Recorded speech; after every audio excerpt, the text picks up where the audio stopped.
Good morning বন্ধুরা। তো আমরা আছি এখন বাঘমুন্ডি হোটেলেই আছি। তো আমরা সকাল সকাল উঠে পড়েছি, উঠে চা খাওয়া হয়ে গেছে, চাটা দেখানো হয়নি। আর আমরা এখন ব্রেকফাস্ট টেবিলে বসে আছি। সকাল সকাল চলে এসেছে, হাতে বেলা 3টে রুটি আছে, ঘুগনি আছে, এক ডিম সেদ্ধ আছে। তো আছে আনিসুর, জেসিন্দা, সুবিদ্যা আর আমি। তো আমরা বেরিয়ে যাবো এবার, আমরা ফায়ার স্টেশনের দিকে যাবো। তো অবশ্যই চোখ রাখবেন, আর কোথায় যাচ্ছে সেটা অবশ্যই দেখাবো ভিডিওর মাধ্যমে। তো চোখ রাখুন বেঙ্গল ব্লগ 2.0 পড়তে। বন্ধুরা, আমাদের ব্রেকফাস্ট কমপ্লিট হয়ে গেছে আর মোটামুটি বেজে গেছে প্রায় 10টা। তো আমরা এখন সাইড সিনের জন্য বেরিয়ে যাচ্ছি। আর এই ছিল আমাদের, দেখতেই পাচ্ছেন, মানে আজকের আমাদের মানে হোটেল এবং রিসর্ট যেটা বলে, একদম পাহাড়ের কোলে দেখতেই পাচ্ছেন। আর আমরা ছিলাম ওই 5 নম্বরেতে রুমে, রিসর্টটায়। খুব সুন্দর সাজানো গোছানো। আপনারা অবশ্যই যদি আসতে চান এই জায়গায় মানে আপনারা আসতে পারেন। হোটেলের নাম্বার এবং আপনার যে ডেসক্রিপশানে বা আপনার স্ক্রিনে দিয়ে দেবো, তো আপনারা এখানে মানে চেক করে নেবেন। কিন্তু জায়গাটা খুব ভালো, কিন্তু রাস্তার একটু প্রবলেম আছে, তো রাস্তাটা একটু দেখে আসবেন, নাহলে খুবই সুন্দর। আর আমাদের এবার সাইড সিনের জন্য বেরিয়ে যাচ্ছি।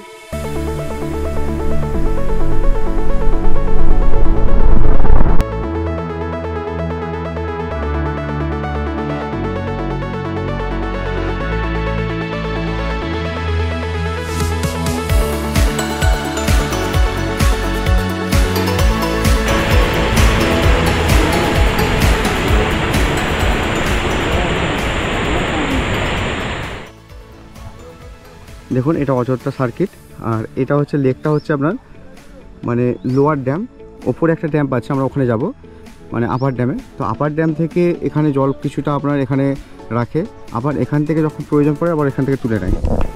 তো ভিউটা দেখুন, একদম মন কাড়া একটা মানে জায়গা। দেখুন, অসাধারণ ভিউ, অসাধারণ, মানে ভাষায় প্রকাশ করা যাবে না ভিউটা।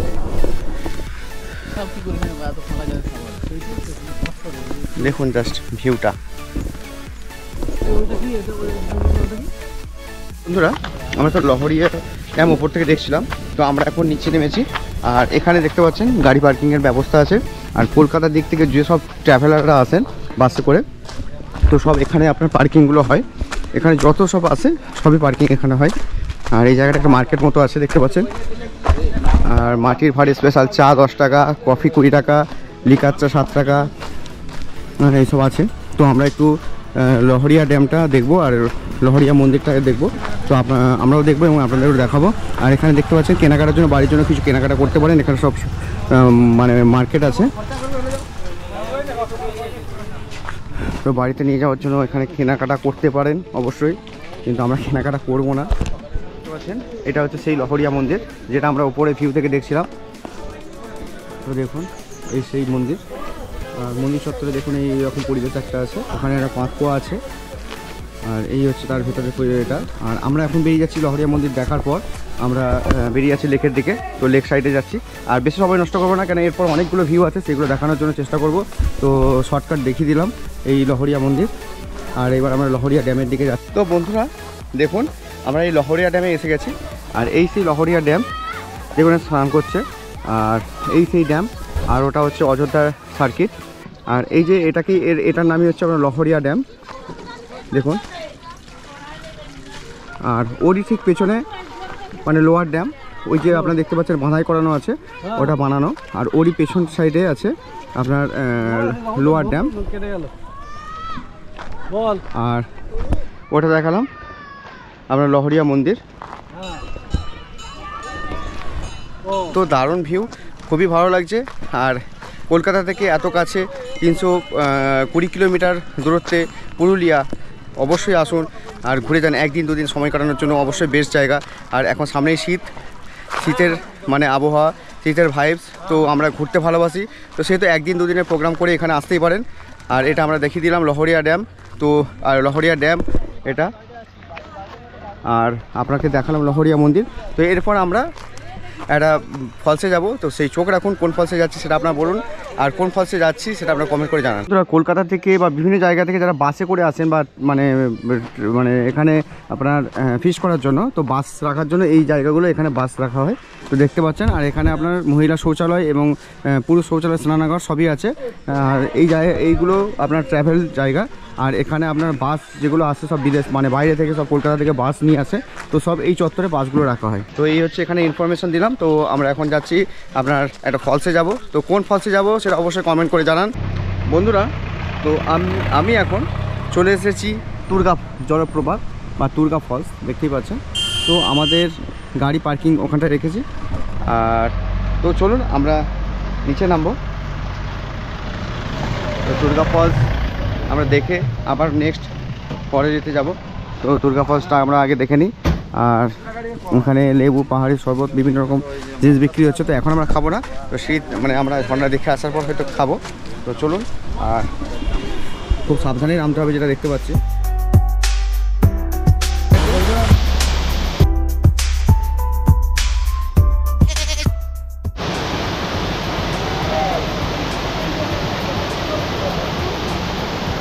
দেখুন পাহাড়ের উপর থেকে ঝর্ণা বেয়ে নামছে একদম। আর এই যে জলের স্রোতটা দেখুন এখানে ভেসে যাচ্ছে।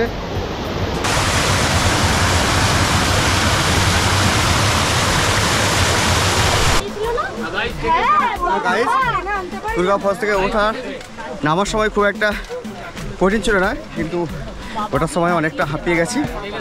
তো রাস্তাটা খুব একটা ভালো নয়, তো পাথর বসানো। তো আমরা মোটামুটি উঠে পড়েছি। আর কষ্ট হলেও জায়গাটা কিন্তু খুব এনজয় করলাম, খুব ভালো লাগলো। বসে পড়ছি। এই লেবু জল বলেছে তো, চারটে লেবু জল অর্ডার করে দিয়েছে আমাদের ইয়াসিনদা। লাগিয়ে দিয়েছে। তো চলুন এরপরে আবার দেখা হচ্ছে লেবু জল খাওয়ার পর। তো আমরা এখন দুর্গা ফলস থেকে উঠে আমাদের মানে এনার্জি লো হয়ে গেছে, সেই জন্য আমরা লেবু জল খেয়ে নিচ্ছি একটু টক্সিনটা বাড়ানোর জন্য। দারুণ একটা মানে উপকারী এটা। ব্যাপক এনার্জি, একদম ফুল এনার্জি আসছে। থেমে গেছি একটুখানি, আসতে খাড়াটা অনেকটা এমনি।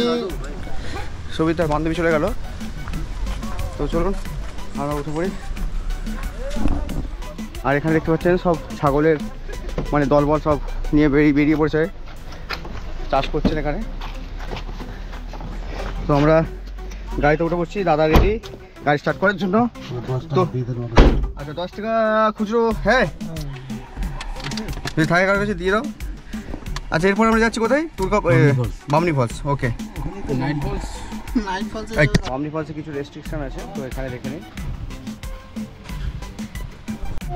নিচে নামবেন তাহলে লাগবে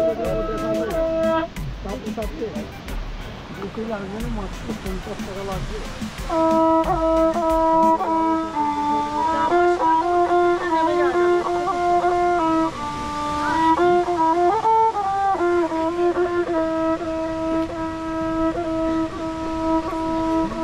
তো বন্ধুরা, তো আমরা এখন যাচ্ছি বামনি ফলস মানে বামনি ওয়াটার ফলস। তো চলুন, এই যে বামনি ঝর্ণার আপনাকে স্বাগত, welcome to Bamni falls. Heavy রে, দেখি পেছন ঘোর। সাবাস, কি সুন্দর চুলের কাটিং, দেখি ঘোর। আর লাভলি, থ্যাংক ইউ। ওয়েলকাম, চালিয়ে যা। তো বন্ধুরা, অনেকগুলো সিঁড়ি অতিক্রম করে আমরা শেষমেশ এসে পৌঁছেছি বামনি ওয়াটার ফলস। দেখতেই পাচ্ছেন বামনি ওয়াটার ফলসের ওয়াটারফল দেখুন।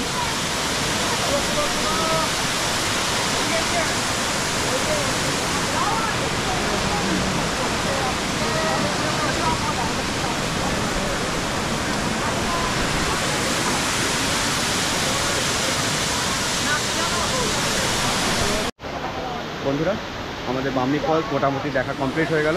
তো আমরা এখান থেকে আমরা আবার নেক্সট মানে দর্শনীয় স্থানে যাব।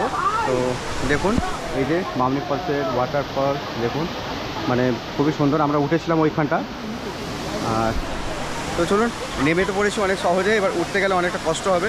তো সেই কষ্ট হলেও কিছু নয়, কিছু করার নেই, কেন আপনাদের যেহেতু কথা দিয়েছি দেখানোর জন্য, তো সেহেতু আমাকে কষ্ট হলে আমাকে নেমেছি এবং উঠতেও হবে। তো চলুন। হ্যালো বন্ধুরা, তো আমরা বামনি ওয়াটারফল থেকে ঘুরে এসে আমরা এখন আখের দোকানে বসে পড়েছি। দেখতে পাচ্ছেন আখের রস খাওয়ার জন্য। বন্ধুরা, তো আমরা চলে এসেছি এখন মার্বেল লেক। এটা খুবই বিখ্যাত একটা লেক বলা যায়। আর এই লেক থেকে এখানে এই পাথর কেটে কেটে এটা একটা লেকে পরিণত হয়েছে। যে আপার ড্যাম এবং লোয়ার ড্যাম তৈরির সময় যে পাথরগুলো লেগেছিল সেই জন্য এটা একটা লেকের মতো ধারণ করেছে রূপ। তো সেই জন্যই এর নাম দিয়েছে মার্বেল লেক। তো দেখুন, মার্বেল লেক যাওয়ার সময় আপনার ডান দিক বাঁ দিক করে বেশ কিছু দোকান আছে খাওয়ার জন্য এবং কেনাকাটার জন্য। তো এখান থেকে আপনারা কেনাকাটাও করতে পারেন এবং খেতে পারেন। তো আমরা চলে এসেছি মার্বেল লেকের একদম সন্নিকটে। তো এখানে দেখতে পাচ্ছেন অনেক কিছু খাবার যাবতীয় জিনিস বিক্রি হচ্ছে, মুখরোচক জিনিস।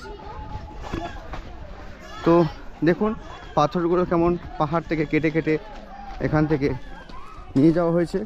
আর তারই ফলস্বরূপ এখানে দেখতে পাচ্ছেন একটা সুন্দর একটা লেকের রূপ ধারণ করেছে, যেটা দেখতে এটা অসাধারণ লাগছে। মন জড়ানো একটা লেক, খুবই সুন্দর একটা লেক। আর দেখুন পাথরে কাটা হয়েছে সেটা বোঝা যাচ্ছে। তো বন্ধুরা, তো আমরা মার্বেল লেক এসেছিলাম। তো মার্বেল লেক দেখলেন, আর মার্বেল লেকটা সত্যিই খুব অসাধারণ একটা ভিউ পয়েন্ট। তো আপনারা অবশ্যই পুরুলিয়া আসলে অবশ্যই এই লেকে আসবেন, যেটা হচ্ছে মার্বেল লেক। দেখুন তার ভিউ পয়েন্টটা। আর এখানে আপনারা ছবি তুলতে পারেন ফেসবুক ইনস্টাগ্রামে দেওয়ার জন্য, খুব সুন্দর একদম, মানে ছবিগুলো খুব ভালো ওঠে। তো আমিও অনেকগুলো ছবি তুলেছি বন্ধুরা মিলে। তো সেই ছবি আপনার ইনস্টাগ্রাম এবং ফেসবুকে থাকবে। আর ফেসবুক আইডি এবং ইনস্টা আইডি আপনার ডেসক্রিপশানে দেওয়া থাকবে, তো আপনারা সেটা দেখে নিতে পারেন। দেখুন এটা আপার ড্যাম, আর আমরা আরও সামনে গিয়ে দেখাচ্ছি। তো মোটামুটি গাড়ি থেকে যেটা পয়েন্ট মোটামুটি দেখতে লাগছে লুফুসটা, তো সেটাই আমরা দেখানোর চেষ্টা করছি। দেখুন আপার ড্যাম। বন্ধুরা আমরা এখন আছি আপার ড্যাম্পে। আর আপার ড্যাম্পে দেখুন, আপার ড্যামটা আমরা এর আগে আপনাদের লোয়ার ড্যাম দেখিয়েছিলাম, আর এটা হচ্ছে আপার ড্যাম। আর ওখানটায় একটা প্রজেক্ট তৈরি হচ্ছে দেখতে পাচ্ছেন। তো প্রজেক্টটা এখনও মানে কাজ চলছে।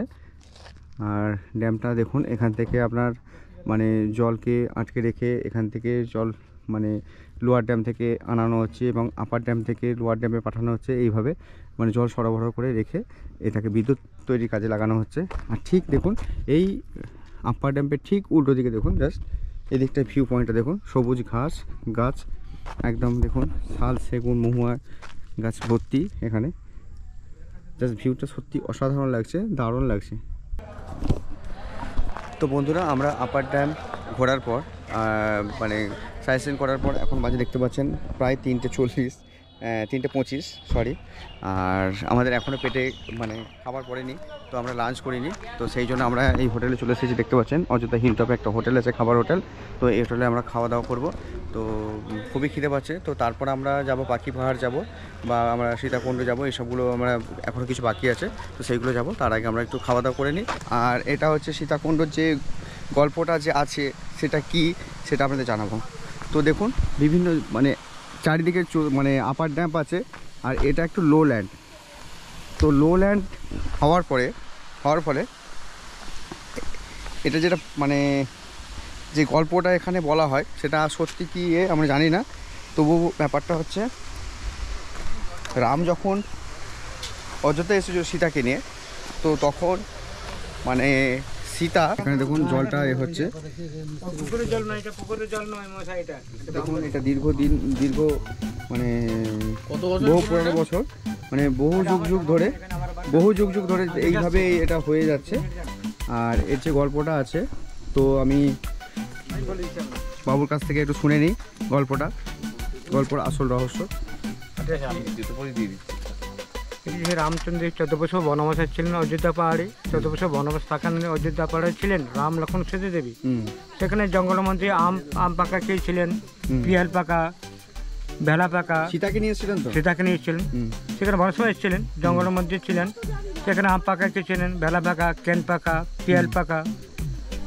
সেখানে গাছের ছাড়খানে সীতা দেবী জিজ্ঞাসা করছেন প্রভু রামচন্দ্রকে জল খাওয়ার জন্য। তখন উনি বান মেরে এটা করেছিলেন। তারপর কি হচ্ছে, ওখানে একটা মাটির বেদিতে বসে নিয়ে রাম লক্ষ্মণ সীতা দেবী সেখান থেকে বসে নিয়ে প্রভু রামচন্দ্র জল কথা বলে সেখান থেকে বসে নিয়ে তীরে মারার সঙ্গে সঙ্গে জল বার হলো। সেই জল পান করে নিয়ে সীতা দেবী ইপি মতলব সেই জনসাথে কোনো জল কোনোদিন শুকবে না, কমবে না, জল একই রকম থেকেই বর্তা কি হেমন্তকাল চত্বর বসামকে একই রকম জল থাকবে কারণ শুকনো হওয়া না এর নাম হচ্ছে দেখুন এর নাম হচ্ছে বলে কিছু আর বলছি না আমার নাম সত্যি পূজারি এখানে আচ্ছা, আপনি এখানে পূজা দেন, তাই পূজারি তো? রাম মন্দিরে পূজারি। আচ্ছা।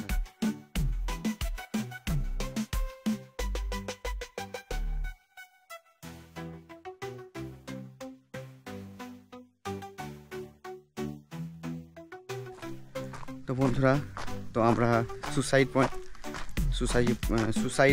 পয়েন্টে আছি। সুসাইড করতে নয়, সুসাইড পয়েন্ট দেখতে এসেছি। আর এখানে মানুষ বলে যে এই জায়গাটা সুসাইড পয়েন্ট, কেউ কোনো এক কাপল মানে কোনো এক সময় সুসাইড করতে এসেছিলো, সেই জন্য এই জায়গাটার নাম সুসাইড পয়েন্ট। কিন্তু আজও সেই তার নথি তথ্য এখনও পাওয়া যায়নি যে কোন মানুষ করেছিল।